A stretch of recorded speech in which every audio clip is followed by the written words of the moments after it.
तो नमस्कार, आप लोगों का ऑल इंडिया स्टडी में स्वागत है। आज हम जानेंगे यूपी टेट का सीडीपी। आज प्रैक्टिस सेट जो है बहुत महत्वपूर्ण प्रैक्टिस सेट होने वाला है। इसमें प्रीवियस ईयर का क्वेश्चन और संभावित आने वाले क्वेश्चन, बहुत महत्वपूर्ण प्रश्न लिए गए हैं जो परीक्षा में डायरेक्ट पूछ लिए जाते हैं। तो आप लोग पूरा वीडियो देखिएगा, प्रत्येक क्वेश्चन बहुत महत्वपूर्ण है। और हाँ, टोटल 50 क्वेश्चन है, 50 में जिसका 40 क्वेश्चन सही हो रहा है, ये समझ लीजिए कि उनकी तैयारी बहुत बेहतर है। तो 50 में 40 क्वेश्चन करके आप लोग दिखाइए, तब हम जाने कि हाँ, तैयारी आप लोगों की अच्छी चल रही है। और लास्ट में आप लोग कमेंट बॉक्स में बताइएगा किसका क्वेश्चन सही है। आइए हम लोग प्रश्न नंबर 1 पर आते हैं। देखिए, प्रश्न नंबर 1 है, कोहलर ने अपने प्रसिद्ध प्रयोग में किस जानवर का उपयोग किया था? तो ऑप्शन नंबर 1 है कुत्ता, बी है बिल्ली, सी है चिंपांजी सुल्तान और डी है चूहा। तो देखिए, कोहलर साहब ने जो किए थे, जल्दी बताइए किस पर किए थे? तो ये जो किए थे चिंपांजी सुल्तान पर। तो ऑप्शन नंबर सी करेक्ट हो गया। आइए इसका व्याख्या भी करते हुए चलते हैं। देखिए, कोहलर ने अंतर्दृष्टि या सूझ का सिद्धांत दिया है, ठीक ना, जिसको इंग्लिश में बोलते हैं इनसाइड लर्निंग थ्योरी। इन्होंने सुल्तान नामक एक चिंपांजी पर प्रयोग किया और यह सिद्ध किया कि सीखना अचानक आई सूझ या समझ का परिणाम होता है, न कि केवल प्रयास और त्रुटि का।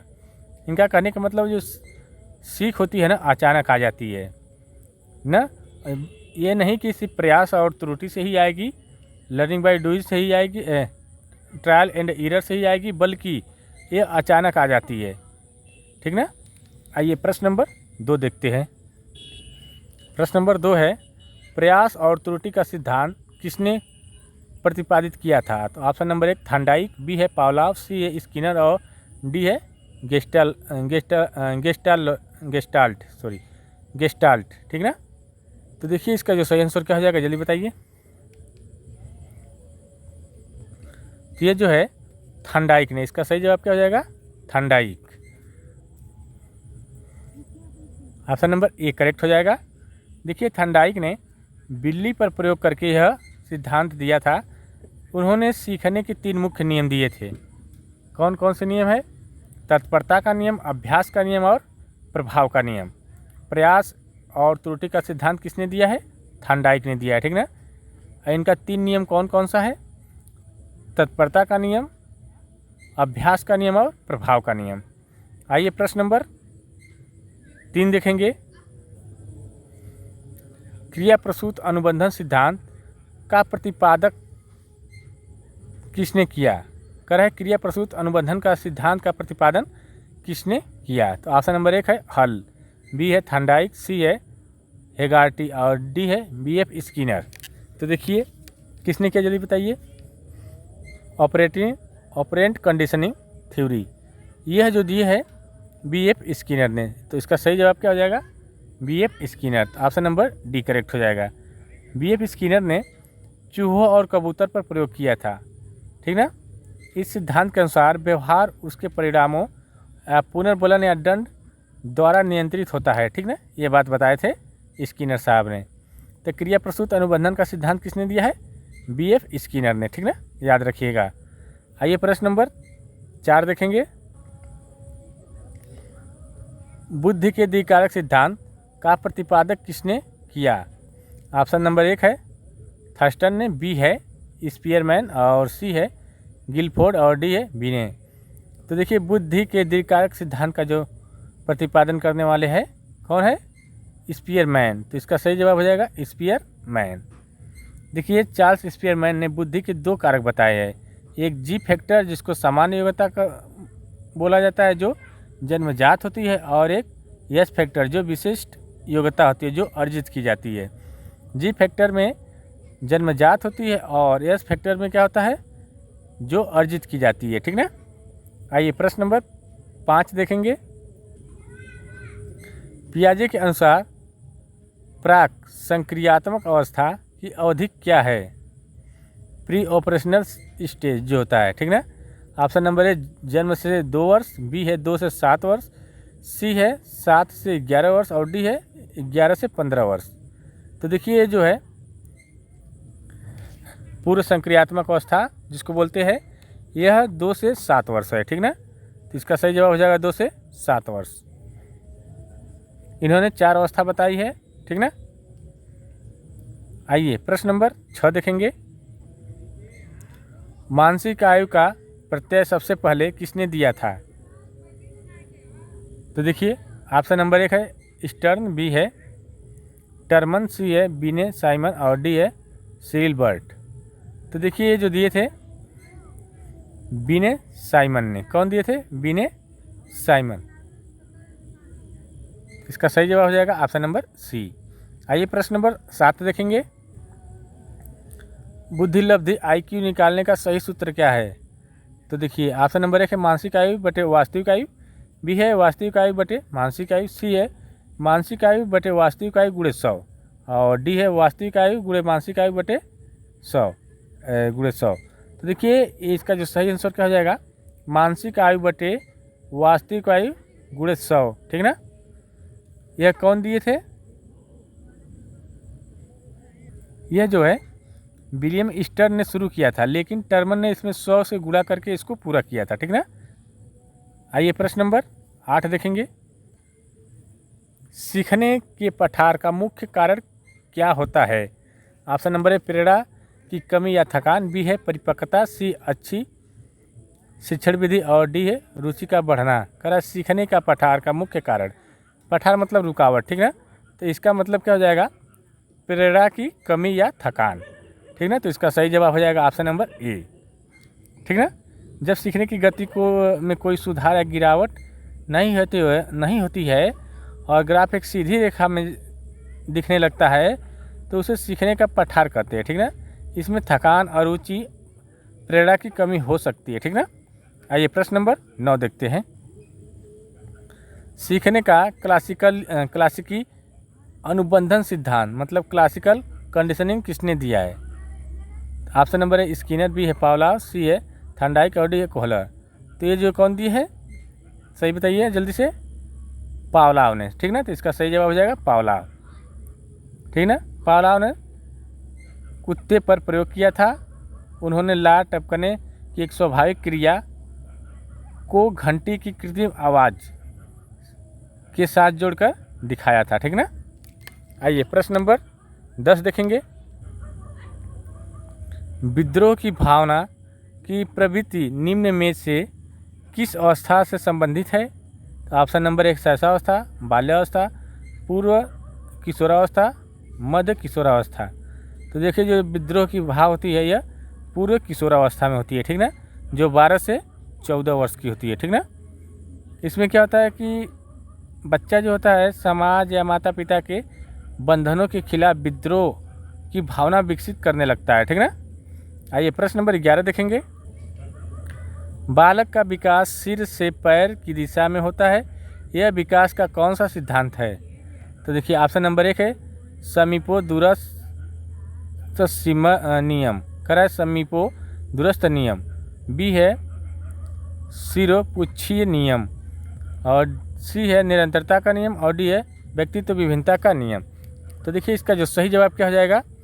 सिरोपुच्छीय नियम, ऑप्शन नंबर बी स्विफियो कॉडल, ठीक ना। आइए प्रश्न नंबर 12 देखेंगे। प्रोजेक्ट विधि के प्रतिपादक कौन है? तो ऑप्शन नंबर फ्राबेल, बी है किलपैट्रिक, सी है मॉन्टेसरी और डी है आर्मस्ट्रांग। तो देखिए जो प्रोजेक्ट विधि के प्रतिपादक है वह किलपैट्रिक है। कौन है? किलपैट्रिक, ठीक ना। आइए प्रश्न नंबर 13 देखेंगे। प्रश्न नंबर 13 है किशोरावस्था बड़े संघर्ष, तनाव, तूफान और विरोध की अवस्था है। यह कथन किसका है? तो ऑप्शन नंबर 1 है जेर सील्ड, बी है स्टेनली हॉल और सी है E.F. किलपैट्रिक्स और डी है क्रो एंड क्रो। कर है तनाव, तूफान, संघर्ष, विरोध की अवस्था है। तो देखिए ये बात बोले है स्टेनली हॉल ने, ठीक ना। तो इसका सही जवाब हो जाएगा स्टेनली हॉल। आइए प्रश्न नंबर 14 देखेंगे। प्रश्न नंबर 14 है व्यक्तित्व मापन की रोसा स्याही धब्बा परीक्षण कैसी विधि है? तो ऑप्शन नंबर 1 है आत्मनिष्ठ विधि, बी है वस्तुनिष्ठ विधि, सी है प्रेक्षेपी विधि और डी है अप्रेक्षेपी विधि। तो देखिए इसका जो सही आंसर क्या हो जाएगा, रोसा स्याही धब्बा परीक्षण जो है यह जो है प्रेक्षेपी विधि होती है, ठीक ना। तो इसका सही जवाब हो जाएगा प्रेक्षेपी विधि, ऑप्शन नंबर सी करेक्ट हो जाएगा, जिसको बोलते हैं प्रोजेक्टिव मेथड। प्रश्न नंबर 15 है अंतर्मुखी और बहिर्मुखी व्यक्तित्व का वर्गीकरण किसने किया था? तो ऑप्शन नंबर फ्रायड, बी है यूंग, सी है मन और डी है आलपोर्ट। तो देखिए अंतर्मुखी और बहुमुखी व्यक्तित्व का वर्गीकरण जो किए थे यो यूंग से, ठीक ना। तो इसका सही जवाब हो जाएगा यूंग। आइए अगला क्वेश्चन देखते हैं, प्रश्न नंबर 16। पिछड़े बालकों की बुद्धि लब्धि IQ समानता कितनी मानी जाती है? तो ऑप्शन नंबर है 100 से अधिक, बी है 85 से कम, सी है 120 से 140 और डी है 90 से 110। देखिए जो पिछड़े बालक होती है उनकी जो समानता बुद्धि लब्धि होती है 85 से कम मानी जाती है, ठीक ना। तो इसका सही जवाब ऑप्शन नंबर बी हो जाएगा। आइए प्रश्न नंबर 17 देखेंगे। माइक्रो टीचिंग सूक्ष्म शिक्षण के भारतीय प्रतिमान में कुल कितना समय लगता है? तो देखिए कुल 36 मिनट माना जाता है, तो इसका सही जवाब हो जाएगा कुल 36 मिनट, ठीक ना। आइए प्रश्न नंबर 18 देखते हैं।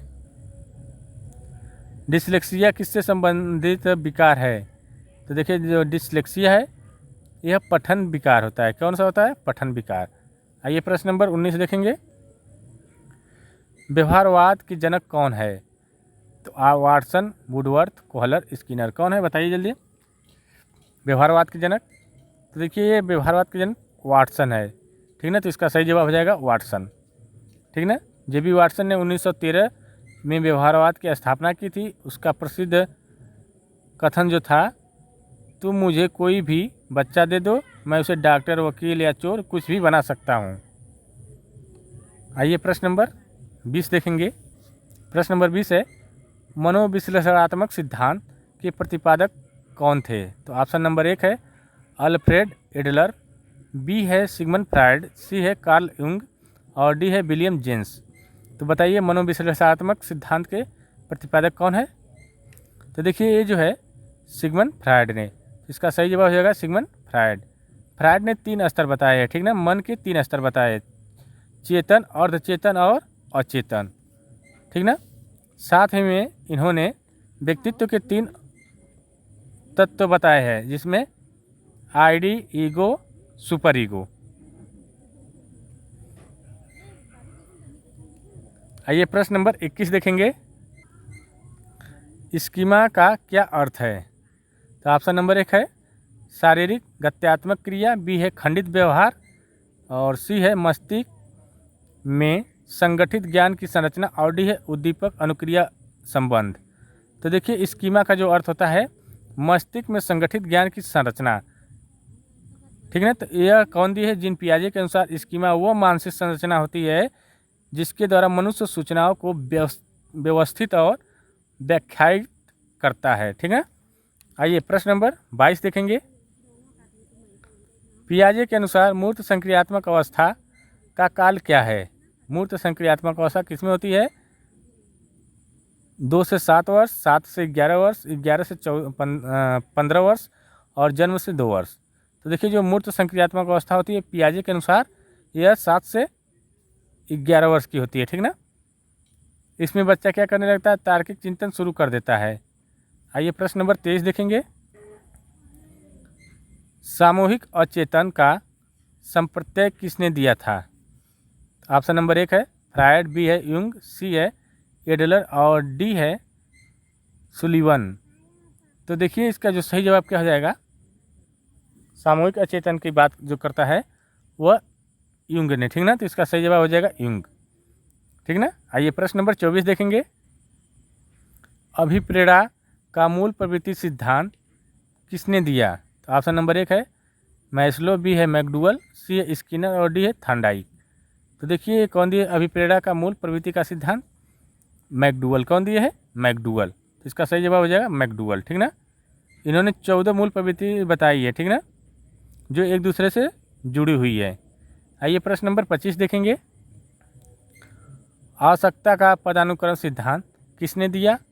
तो ऑप्शन नंबर थॉर्नडाइक, बी है इवान पावलोव, सी है अब्राहम मैस्लो और डी है स्किनर। आवश्यकता का पदानुक्रम सिद्धांत, तो देखिए ये जो दी है अब्राहम मैस्लो ने। कौन? अब्राहम मैस्लो ने। आइए प्रश्न नंबर 26 देखेंगे। किंडरगार्टन विधि के जनक कौन है? फ्राबेल, मॉन्टेसरी, कुक और डल्टन। तो देखिए जो किंडरगार्टन विधि के जो जनक है वो है फ्राबेल। कौन है? फ्राबेल, ठीक ना। यह कहाँ के है? जर्मनी की है, ठीक ना। आइए प्रश्न नंबर 27 देखेंगे। अनुभव द्वारा व्यवहार में परिवर्तन ही अधिगम या सीखना है, यह परिभाषा किसने दी? तो option number A Woodworth, B है गेट्स और अन्य, सी है स्किनर और डी है क्रो एंड क्रो। तो देखिए जो दी है गेट्स और अन्य ने, तो इसका सही जवाब हो जाएगा ऑप्शन नंबर बी, ठीक ना। ये जो परिभाषा है ना यूपी टेट के लिए बहुत पसंदीदा परिभाषा है, तो इसको याद कर लीजिएगा। ये 100% परिभाषा पेपर में पूछी ही जाती है। आइए प्रश्न नंबर 28 देखेंगे। सूझ या अंतर्दृष्टि के सिद्धांत को बढ़ावा देने वाले मनोवैज्ञानिक को क्या कहा जाता है? तो ऑप्शन नंबर ए व्यवहारवादी, बी है गेस्टाल्टवादी, सी है संरचनावादी और डी है विश्लेषणवादी। तो देखिए ये जो सूझ या अंतर्दृष्टि के सिद्धांत को बढ़ावा देने वाले मनोवैज्ञानिक को गेस्टाल्टवादी कहा जाता है, तो इसका सही जवाब हो जाएगा गेस्टाल्टवादी। आइए प्रश्न नंबर अगला देखते हैं। सृजनात्मकता का मुख्य रूप से किससे संबंध है? तो ऑप्शन नंबर 1 है अभिसारी चिंतन, बी अपसारी चिंतन, सी अनुकरण और डी है रटना। तो देखिए जो है अपसारी चिंतन से है, ठीक ना, तो ऑप्शन नंबर बी करेक्ट हो जाएगा। आइए प्रश्न नंबर 30 देखेंगे। गिलफोर्ड के बुद्धि मॉडल में कुल कितने कारक या कोष शामिल है? तो ऑप्शन नंबर 120, 150 या 180, 100, 90। तो देखिए कुल 150 या 180 है। कितने हैं? 150 या 180 गिलफोर्ड के बुद्धि मॉडल में, ठीक ना। आइए प्रश्न नंबर 31 देखेंगे। बहुबुद्धि का सिद्धांत किसने दिया था? तो ऑप्शन नंबर है जीन पियाजे, बी अल्फ्रेड बिने, सी हावर्ड गार्डनर और डी स्पीयरमैन। तो देखिए बहुबुद्धि का जो सिद्धांत है हावर्ड गार्डनर के द्वारा दिया गया है, तो ऑप्शन नंबर सी करेक्ट हो जाएगा, ठीक ना। आइए प्रश्न नंबर 32 देखते हैं। समावेशी शिक्षा का क्या अर्थ है? तो ऑप्शन नंबर 1 केवल विशेष बच्चों को शिक्षा देना नहीं, सामान्य और दिव्यांग बच्चों को एक साथ एक ही स्कूल में शिक्षा देना, ठीक है। जाति के आधार पर अलग स्कूल में गलत, मेधावी बच्चों को ये भी गलत, केवल नहीं होगा, तो ऑप्शन नंबर बी करेक्ट हो जाएगा इसका, ठीक ना। आइए प्रश्न नंबर 33 देखेंगे। शिक्षा का अधिकार अधिनियम आरटी एक्ट भारत में कब लागू हुआ? तो देखिए जो ये हुआ था 1 अप्रैल 2010 को लागू, 1 अप्रैल 2010 को हुआ था, लेकिन यह कानून जो बना था संसद में पारित हुआ था 2009 में ही हुआ था, ठीक ना। लेकिन पूरे देश में यह 1 अप्रैल 2010 को लागू हुआ, ठीक ना, जम्मू कश्मीर को छोड़ करके। आइए प्रश्न नंबर 34 देखेंगे। बच्चों में नैतिक विकास का सिद्धांत किसने दिया? तो option number Vygotsky, Kohlberg, Skinner और पावलोव। तो किसने दिया था नैतिक विकास का सिद्धांत? तो यह कोहलबर्ग ने, तो ऑप्शन नंबर बी करेक्ट हो जाएगा। आइए प्रश्न नंबर 35 देखेंगे। समीप विकास का क्षेत्र zone of proximal development ZPD का संप्रत्यय किसने दिया था? पियाजे, ब्रूनर, लेवाइगोस्की, टर्मन। तो ये जो दिए थे जेडपीडी का सिद्धांत लेवाइगोस्की ने, ठीक है। इसमें ये बताए थे जेडपीडी का वह अंतर है जो बच्चा खुद से बिना किसी मदद से कर सकता है और जो वह किसी कुशल वयस्क या शिक्षक की मदद से भी कर सकता है, दोनों से, सहायता से भी और बिना सहायता से भी। आइए प्रश्न नंबर 36 देखेंगे। बुद्धि इन 4 शब्दों में निहित है, ज्ञान, आविष्कार, निर्देश, आलोचना। यह कथन किसका है? तो ऑप्शन नंबर टर्मन का, बी है स्पीयरमैन का, सी है अल्फ्रेड बिने का और डी है थॉर्नडाइक का। कार्य बुद्धि 4 शब्दों में निहित है। ज्ञान, आविष्कार, निर्देश, आलोचना। तो यह बात बताया है अल्फ्रेड विने ने। तो ऑप्शन नंबर सी करेक्ट हो जाएगा। किसका है? अल्फ्रेड विने का। आइए प्रश्न नंबर 37 देखेंगे। द बिहेवियर ऑफ ऑर्गेनिज्म नामक पुस्तक के लेखक कौन है? तो ऑप्शन नंबर स्किनर, हल, पावलोव, थांडाइक। कौन है? तो यह स्किनर है, ठीक ना। आइए प्रश्न नंबर 38 देखेंगे।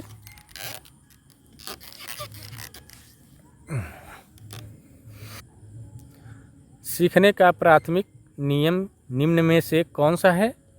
ऑप्शन नंबर 1 है आत्मसातीकरण का नियम, प्रभाव का नियम, बहुअनुक्रिया का नियम, मनोवृत्ति का नियम। जल्दी बताइए कौन सा होगा? तो यह जो है प्रभाव का नियम। ऑप्शन नंबर बी करेक्ट हो जाएगा इसका। आइए प्रश्न नंबर अगला देखते हैं। ज्ञाने के अधिगम सोपान की में सबसे उच्च स्तर कौन सा है? श्रृंखला अधिगम, सिद्धांत अधिगम, समस्या समाधान अधिगम और संकेत अधिगम। तो देखिए जो है समस्या समाधान अधिगम। तो ऑप्शन नंबर सी करेक्ट हो जाएगा। आइए प्रश्न नंबर 40 देखेंगे। ग्रंथियों के आधार पर व्यक्तित्व के प्रकारों की चर्चा किसने की थी? ऑप्शन नंबर 1 है क्रेसमर, बी है कैनन, सी है स्प्रेंजर और डी है यूंग। तो कौन किए थे? कैनन ने। तो इसका सही जवाब हो जाएगा कैनन। आइए प्रश्न नंबर 41 देखेंगे। बुद्धि के बहुकारक सिद्धांत के प्रतिपादक कौन है? तो ऑप्शन नंबर 1 है स्पीयरमैन, बी है थांडाइक, सी है थर्स्टन और डी है बीने। तो देखिए बुद्धि के बहुकारक सिद्धांत के जो प्रतिपादक है ये थांडाइक। कौन है? थांडाइक। तो इसका सही जवाब हो जाएगा थांडाइक। बुद्धि के बहुकारक सिद्धांत याद रखिएगा। आइए प्रश्न नंबर 42 देखेंगे। अधिगम में स्थानांतरण का क्या अर्थ है? तो ऑप्शन नंबर 1 है एक स्थान से दूसरे स्थान जाना, बी है पुरानी सीखी गई बात का नए सीखने के प्रभाव पड़ना, सी है सब कुछ भूल जाना और डी है केवल मानसिक विकास। तो इसका सही जवाब हो जाएगा ऑप्शन नंबर बी। प्रश्न नंबर अगला है थीमेटिक देखिए थीमेटिक एब्सेप्शन टेस्ट TAT प्रासंगिक अंतर्बोध परीक्षण का विकास किसने किया था? तो देखिए इसका जो सही जवाब है रोसा, मरे और मार्गन, बैंक और कैटेल। तो इसका जो सही आंसर हो जाएगा मरे और मार्गन ने। तो ऑप्शन नंबर बी करेक्ट हो जाएगा। प्रश्न नंबर 44 देखेंगे। प्रश्न नंबर 44 है बालकों के सामाजिक विकास को प्रभावित करने वाले तत्व कौन से हैं? तो ऑप्शन नंबर 1 है आर्थिक तत्व, बी है वंशानुगत तत्व, सी है सामाजिक परिवेश जन्य तत्व और डी है शारीरिक तत्व। तो देखिए ये जो है सामाजिक परिवेश जन्य तत्व हो जाएगा। ऑप्शन नंबर सी करेक्ट हो जाएगा। प्रश्न नंबर 44 हो गया। 45 देखेंगे। संज्ञानात्मक संप्राप्ति का न्यूनतम स्तर क्या है? तो देखिए ऑप्शन नंबर ज्ञान, बोध, अनुप्रयोग, विश्लेषण। तो जो है यह संज्ञानात्मक संप्राप्ति का न्यूनतम स्तर जो होता है वह ज्ञान होता है, ठीक ना। आइए प्रश्न नंबर 46 देखेंगे।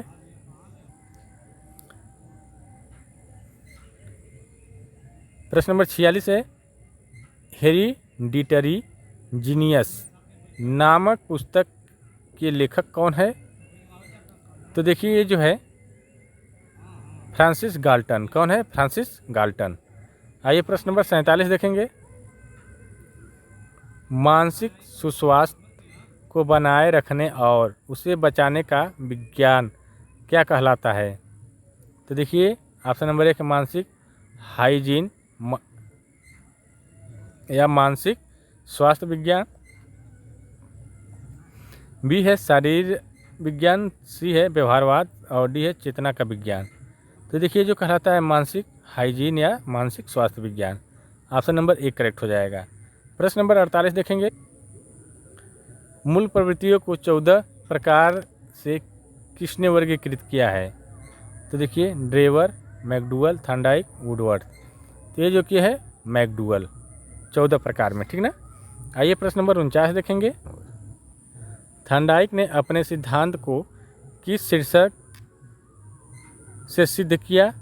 ऑप्शन नंबर 1 संज्ञानात्मक अधिगम, बी है अधिगम के प्रयास एवं भूल, और सी है संकेत अधिगम, और डी है स्थान अधिगम।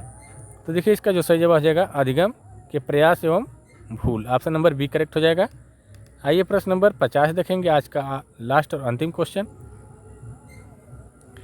विकास का बिना समाप्त होने वाली प्रक्रिया है, यह कथन विकास के किस सिद्धांत से संबंधित है? तो यह निरंतरता का सिद्धांत है, ठीक ना। विकास निरंतर चलता रहता है, यह कभी समाप्त होने वाला नहीं है, जन्म से लेकर मृत्यु तक चलता रहता है। तो देखिए वीडियो अच्छी लगी हो चैनल को लाइक करिए, सब्सक्राइब करिए और अपने दोस्तों के पास शेयर ज़रूर करिए। अब मिलते हैं अगले वीडियो के लिए, तब तक के लिए नमस्कार। अब प्रैक्टिस सेट डेली आएगा 8:30 बजे, तो आप लोग देखना ना भूलिए।